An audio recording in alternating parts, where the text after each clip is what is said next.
Lors du mariage d'un membre de ma famille, on m'a présenté comme la célibataire qui n'a jamais tourné la page. J'ai esquissé un sourire poli. Quelques rires étouffés ont suivi. Mais lorsque le témoin du marié s'est avancé pour prendre la parole, tout le monde est resté bouche bée.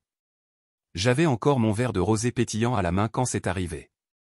Ma cousine Mara s'est levée dans sa robe d'essayage de dîner, les épaules nues, faisant teinter son verre comme si elle était l'héroïne d'une comédie romantique. Je voudrais vous présenter ma cousine préférée, a-t-elle annoncé, un énorme sourire trop doux aux lèvres. Voici Saria, notre éternelle romantique, celle qui n'a jamais vraiment oublié son ex. Les mots sont tombés comme une gifle camouflée de dentelle. Les rires sont revenus, discrets mais perçants. Certains se sont penchés, curieux, à l'affût d'un potin croustillant. J'ai même vu un sourcil se hausser, avec ce regard qui dit « Ah, on y arrive ». Je me suis de nouveau fendu d'un sourire de circonstance, parce que c'est ce qu'on fait quand sa famille vous transforme en numéro de spectacle. Derrière Mara, son fiancé Caleb a grimacé. J'ai remarqué ce tic, juste une seconde c'était là, il savait qu'elle venait d'aller trop loin. Ma mère, Jeannette, a croisé mon regard avec un air mi-désolé, mi-réprobateur, comme pour me demander pourquoi je n'étais pas venu accompagner, comme elle me l'avait tant suggéré. Ma sœur Abby, sous la table, a cherché ma main et l'a serrée doucement, sa bague de fiançailles m'a griffé la peau. Je n'ai rien dit, j'ai simplement souri, acquiescé, ressentant chaque regard posé sur moi comme autant de projecteurs. C'est à ce moment-là que Caleb a pris la parole, « Allons, allons, restons légers sur les rôtis. » Puis il ajoute, avant le dessert, « J'invite mon témoin à prononcer quelques mots. » Les chaises ont bougé, les fourchettes ont tinté, l'atmosphère a basculé. Curieuse, je me suis retourné pour découvrir de qui il s'agissait, et c'est là que je l'ai vu. Nico Bean, le témoin, grand, réservé, naturellement élégant, portait un costume bleu nuit taillé sur mesure.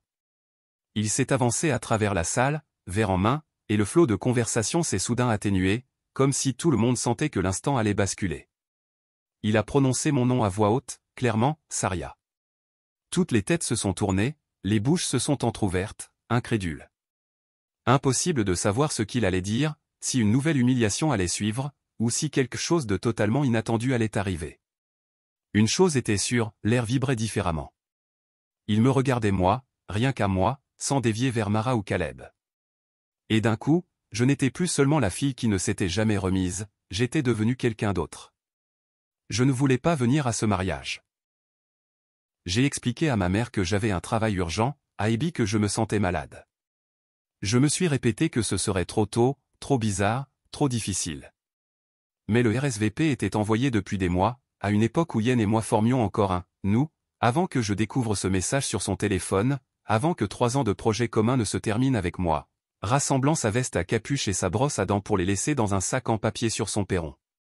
Alors non, je n'avais aucune envie d'être là, mais je suis venu, par politesse, parce que Mara est la famille, et parce qu'absente, je n'aurais jamais entendu la fin de l'histoire. Le mariage avait lieu dans un vignoble du nord de l'État de New York, décoré de guirlandes lumineuses suspendues aux chênes et, tout autour de nous, un panorama si parfait qu'on aurait dit un décor de cinéma. J'ai conduit seul dans ma vieille Honda de 10 ans, sur une playlist compilée jadis par Yen, coupée à mi-parcours quand j'ai réalisé que je serrais la mâchoire à force de tension. Arrivé au parking, je m'étais déjà donné 3 instructions, souris, ne bois pas de trop, pars tôt. Dans la salle de la répétition, tout baignait dans une lumière douce. Les chandelles vacillaient sous des conversations feutrées, la salle bruissait d'une joie survoltée, de robes neuves, de bars ouverts. Je reconnaissais tout le monde, mais je me sentais pourtant invisible. Ma mère Jeannette m'a trouvé tout de suite, m'a effleuré la joue d'un baiser aérien avant de me détailler comme si j'étais une robe dont elle n'était plus si sûre d'aimer la coupe. « Tu es jolie », a-t-elle murmuré en réajustant mon collier sans nécessité. « Tu n'aurais pas pu porter un peu de couleur ? Tu es encore en noir. » C'est bleu marine, mais rien n'y fait. Petit tour ensuite de ma sœur Abby, radieuse dans son nouveau rôle d'épouse. Elle m'a prise dans ses bras, sincèrement heureuse, son rouge à lèvres rose laissant une trace parfaite sur ma joue. « Tu es venu » m'a-t-elle soufflé. Évidemment. Elle m'a adressé un sourire gêné, de ceux qu'on réserve à quelqu'un qu'on pense encore brisé mais je n'ai pas corrigé, peu importe ce que les autres imaginent. De l'autre côté de la table, l'oncle russe m'a interpellé, « Saria, tu vis toujours dans ton petit appart ? Tu écris toujours sur des livres au lieu d'en écrire un toi-même ? Son rire entraîna ceux de l'assemblée. J'ai acquiescé, oui, je continue à transformer mes virgules en chèques de salaire. Mara n'a pas tardé à arriver, pétillant déjà de son aura de future mariée. Elle portait du blanc, cela va de soi, même si ce n'était pas encore le grand jour. À ma vue, ses yeux se sont allumés non pas de tendresse, mais de malice. Ma cousine favorite. A-t-elle chantonné en m'enlaçant. Regarde-toi, toujours célibataire, toujours aussi belle. On va s'assurer que ton nom reste en lice pour le lancer du bouquet. J'ai forcé un rire. Notre relation avec Mara avait toujours été teintée de compétition, d'une distance tendue jamais ouverte, où chacune savait que l'autre voulait gagner, même lors des simples discussions de famille. Derrière elle, Caleb m'a adressé un signe gentil. Caleb a toujours été correct. Un jour, on a même sympathisé autour de notre détestation des applis de planification de mariage. « Comment tu vas » a-t-il demandé à voix basse, profitant que Mara s'éloignait. « Ça va » ai-je répondu. Il a baissé la tête, « Tu es sûr ?» J'ai haussé les épaules, « Ça ira ». Il n'a pas insisté, et je lui en ai su gré. La répétition est passée en un tourbillon de cartons de table, de verres sans fond et de toasts maladroits.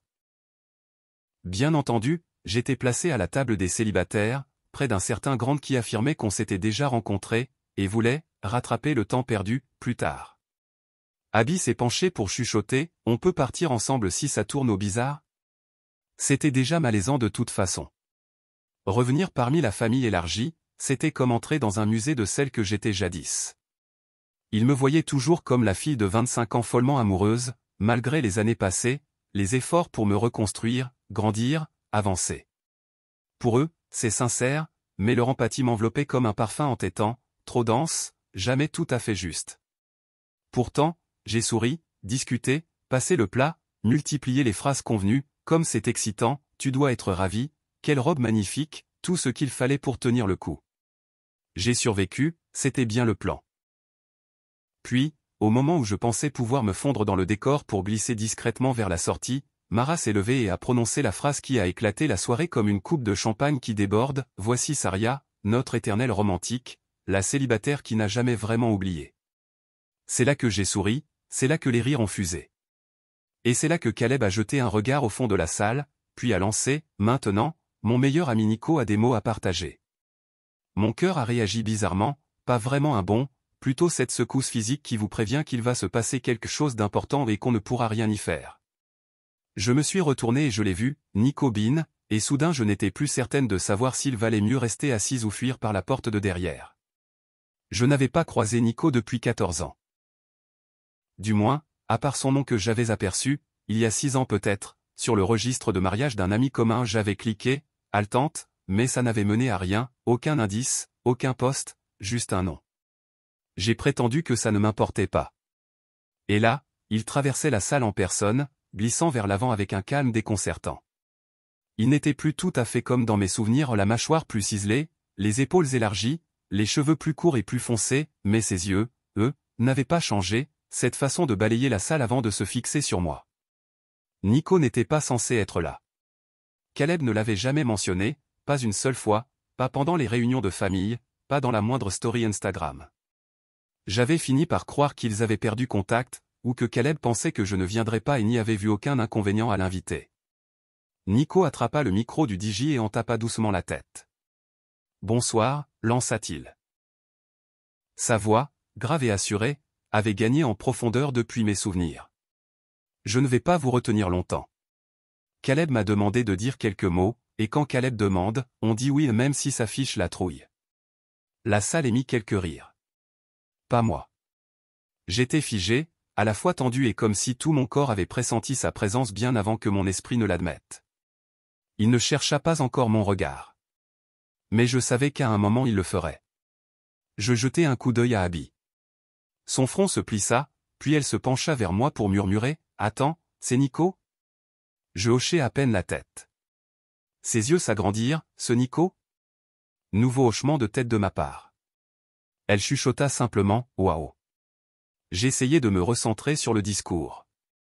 C'était simple, presque banal, Nico partagea des souvenirs drôles de Caleb à la fac, puis évoqua une tendre anecdote de lycée avant de lever son verre à ces formes d'amour qui survivent au temps.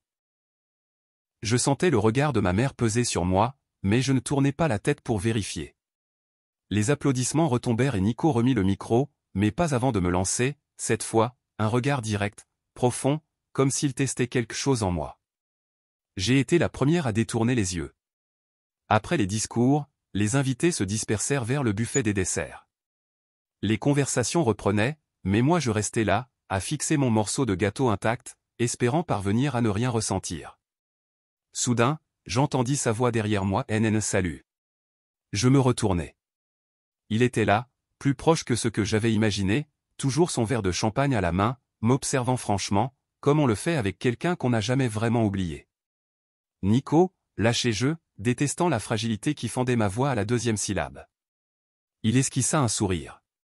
Tu te souviens de moi? Tu viens de faire un discours il y a 2 minutes. Ça aurait été difficile de t'oublier. Toujours la répartie vive. Je me levai, époussetant machinalement ma robe. Qu'est-ce que tu fais ici? Je suis le garçon d'honneur de Caleb, dit-il. J'ai prévu ça depuis des mois. Tu ne pensais pas que je pourrais venir? Honnêtement, je pensais pas vraiment avoir l'occasion de te parler. Je n'avais rien à répondre à cela. Aucune phrase toute faite. Je n'étais même pas sûr de savoir ce que je voulais lui dire. Il regarda un instant autour de la salle, puis revint vers moi. Tu es superbe. Tu n'as pas le droit de dire ça. Je sais. Silence. Tu as disparu, dis-je. Tu m'as embrassé, puis tu es parti à la fac. Plus un mot, plus rien. Je sais, répéta-t-il. Ça fait longtemps que je voulais m'expliquer. Le moins qu'on puisse dire, c'est que ta temporalité est nulle. Il rit, mais d'un rire triste, sans vanité. Oui, tu as raison. Je ne savais pas quoi penser de cette version de lui, calme, posée, attentive. Avant, Nico était impulsif, un peu fou. Le genre à courir pieds nus sur un toit juste pour voir le lever du soleil. Le genre à parler d'écrire et ne rien en faire. Il s'approcha encore. Je ne suis pas ici pour compliquer les choses, je te le promets. Mais tout ce que j'ai dit dans mon discours, je le pensais. Il y a des choses qui restent en nous, même si on voudrait le contraire. J'ai détourné les yeux. Je ne suis plus la même. Tant mieux, répondit-il doucement. J'en tiens compte. Je me suis excusé, prétextant que j'avais besoin d'air. La nuit était douce, le vignoble illuminé par des guirlandes dorées, le jasmin et le vin d'automne parfumaient l'air. Pour la première fois de la soirée, je ne savais plus comment prétendre être bien. À l'intérieur, les rires, les danses et les toasts fusaient, je me suis adossé à la rambarde, laissant le passé me heurter de plein fouet dans son costume, apportant des vérités dont je ne savais que faire. Je suis resté dehors bien plus longtemps que prévu. Le vignoble reposait calmement sous un ciel bleu nuit zébré de quelques étoiles. Par les portes ouvertes, une chanson d'Etta James portait jusqu'à moi. On devinait les rires, le cliquetis des assiettes, parfois une coupe de champagne qui s'entrechoquait. J'aurais dû partir. C'était le plan, quitter les lieux avant le gâteau, esquiver les slows, envoyer un message à Abby en prétendant une migraine pour ensuite m'éclipser, ni vu ni connu. L'option SAF. À la place, je suis resté là à agripper la rambarde, à me poser une question impossible, et si, pour une fois, je ne fuyais pas? Derrière moi, la porte s'ouvrit. Ça va? Abby sortit, 2 verres de vin en main. Elle m'entendit et s'installa à mes côtés. Je ne pleure pas, si c'est ce que tu es venu vérifier, lancai-je. Elle sourit doucement. Je ne suis pas venu vérifier ça. On resta là, sans rien dire. Tu pourrais lui parler, tu sais. Je l'ai déjà fait, répondis-je. Non, vraiment lui parler. Je sirotai mon vin. Tu te souviens de ce qu'il a fait? Oui. Il avait 19 ans, il était perdu et idiot. Nous l'étions tous. Et je me souviens aussi comment tu le regardais, Saria. Près de lui, tu étais différente, plus légère. Cette version de moi n'existe plus. Abby leva un sourcil. Tu en es certaine? Je ne répondis rien. Surtout parce que je n'en étais pas sûr. Elle tapa doucement mon épaule. Tu ne lui dois rien. Mais à toi-même, peut-être un peu d'honnêteté. Quand elle rentra, je restai seul encore un peu dehors. Je repensais à la version de moi-même qui avait failli exister avec Nico. Tout s'était joué en une seule nuit, un baiser qui aurait dû en appeler 100 autres. Mais il était parti, j'avais attendu, puis j'avais fini par arrêter d'attendre et par faire semblant que ça ne m'avait pas touché. Et pourtant, le voilà ce soir, en train de dire des choses que je n'aurais jamais imaginé entendre un jour. Je reposai mon verre et retournai vers le bâtiment. Je n'entrai pas par la grande porte, je longeai le côté, passant devant les cuisines, et m'arrêtai à l'écart de la salle, à moitié dans la pénombre, à scruter Nico du regard. Il était debout près de la cheminée, seul, les mains dans les poches, l'air de quelqu'un qui cherche son courage dans les flammes. Je traversai la pièce, m'arrêtant à quelques mètres de lui. Tu disais vouloir expliquer, articulai-je. Il se retourna lentement, sans surprise. Oui. Si tu veux bien, je t'écoute. Nico prit une inspiration lente. Je suis parti à l'université, et j'ai pensé à toi tous les jours, ensuite. C'est la vérité. J'avais ton numéro, j'ai écrit et réécrit ce que je voulais te dire des dizaines de fois, mais à chaque fois que je m'apprêtais à t'appeler, je paniquais. Je n'avais jamais rien ressenti d'aussi réel, d'aussi fort. Je ne croyais pas le mériter. Ça ne justifie pas ce que tu as fait. Je le sais, admis-il. Rien ne l'excuse vraiment. Et maintenant, après tout ce temps, tu te présentes et tu fais un discours, comme dans un film. Ce n'était pas prévu, répondit-il. J'avais préparé autre chose, quelque chose de neutre, mais quand je t'ai vu, tout ce que j'avais prévu m'a semblé creux. Il marqua une pause. Je n'essaie pas de réécrire le passé, Saria. Je veux juste arrêter de prétendre que ça n'a rien compté. Je croisai les bras. Tu aurais pu me contacter depuis tout ce temps. Je sais, souffla-t-il. Je regrette tant. Mais je suis là, maintenant. Et si, ne serait-ce qu'une fois, tu t'es demandé ce qui se serait passé si j'étais resté, il fallait que je te le dise. Je le regardais, étudiant les moindres détails, sa nervosité, la sincérité de sa voix, le fragile équilibre entre le jeune homme d'autrefois et celui que j'avais sous les yeux, moitié étranger, moitié familier. J'aurais pu tout arrêter, là, sur cette hésitation, je n'étais pas sûr ni de vouloir lui pardonner, ni de pouvoir tourner les talons. D'accord, ai-je murmuré. On va s'asseoir dehors. Après, je rentrerai chez moi. Il ne sourit pas vraiment, mais tout en lui sembla se détendre, soulagé. 10 minutes, pas plus. On sortit, on traversa la salle parmi les danseurs et les proches qui échangeaient des verres, la tante Cécilia qui nous lança un clin d'œil comme si elle avait toujours su que tout finirait ainsi. Dehors, sous les guirlandes lumineuses et les étoiles, nous nous sommes assis sur un banc près de l'allée du vignoble. Pour la première fois en 14 ans, j'ai voulu écouter, non comme la jeune fille abandonnée, mais comme la femme qui voulait comprendre. On s'est assis là, sous les lumières et le ciel saturé d'étoiles, l'odeur du feu de bois, le bourdonnement sourd de la fête en arrière-plan, et tout semblait plus calme, plus réel. Nico ne s'est pas pressé.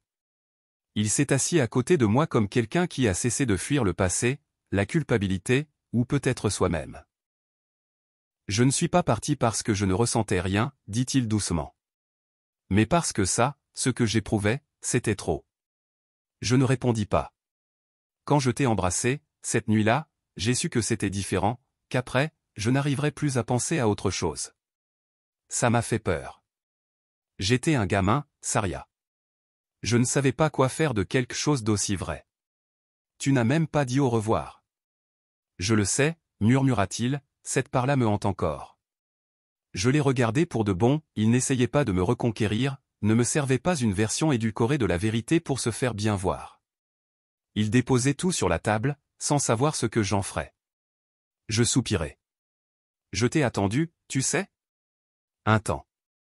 Je regardais mon téléphone, tous les jours. Il hocha la tête. Je ne mérite pas ton pardon. Non, tu ne le mérites pas, soufflai-je, mais, peut-être que tu n'es pas ici pour ça non plus.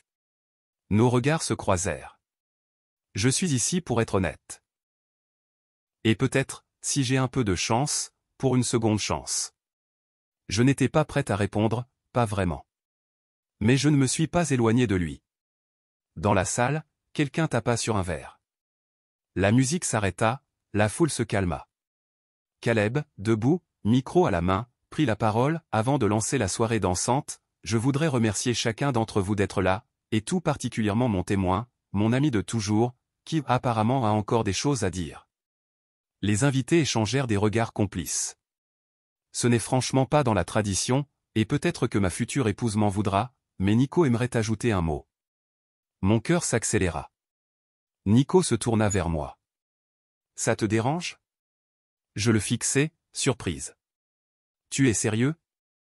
Il se leva, rajusta sa veste, et afficha un sourire un peu désarmé, l'air de penser qu'il était trop tard pour reculer.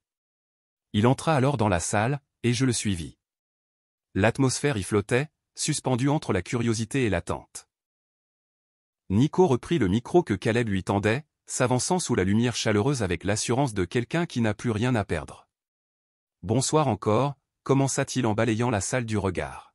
« Certains d'entre vous me connaissent, la plupart non, mais ce soir, je ne vais pas vous parler de Caleb. » Des chuchotements parcoururent la pièce. « Je suis là pour parler de quelqu'un d'autre. De quelqu'un à qui je n'ai jamais vraiment dit au revoir, de qui je me suis éloigné, persuadé que c'était la chose intelligente à faire, prêt à éviter le désordre, à me protéger. Mais à vouloir échapper aux complications, j'ai laissé filer sans m'en rendre compte la meilleure chose qui me soit arrivée, avant même d'avoir laissé une chance au bonheur d'exister. Mes mains s'engourdissaient, mes joues brûlaient. Tous les regards se tournaient vers moi. Il n'a pas prononcé mon nom, pas encore, mais je le sentais prêt à franchir ses lèvres.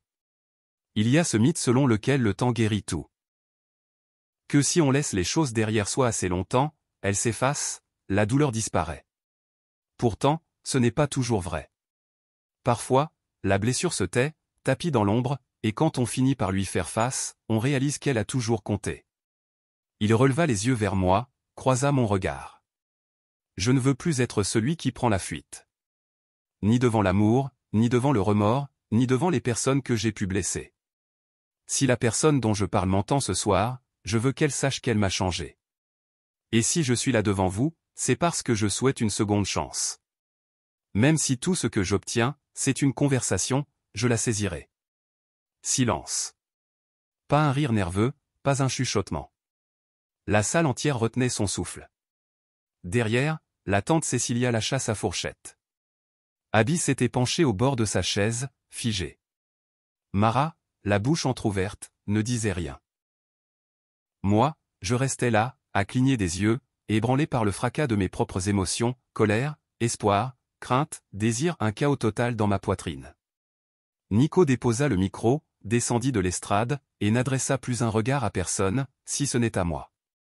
Tandis qu'il s'approchait, mon cœur battait si fort qu'on aurait cru que tout le monde pouvait l'entendre, mais je ne bougeais pas, ni pour fuir, ni pour aller vers lui. Je restais là, et quand il fut arrivé à ma hauteur, il s'arrêta. « J'étais sincère », murmura-t-il. « Absolument tout. » Et, pour la première fois depuis des années, je ne me sentais plus comme celle qu'on avait laissée derrière. Je me sentais enfin comme la personne pour qui, cette fois, quelqu'un était prêt à se battre. Nous ne nous sommes pas embrassés. Pas cette nuit-là. Après son discours, après que tous les regards s'étaient braqués sur moi et que la rumeur s'était propagée dans la salle, je ne lui ai pas sauté dans les bras, je n'ai pas jeté la prudence aux orties. Ce n'est pas ainsi que la vraie vie fonctionne.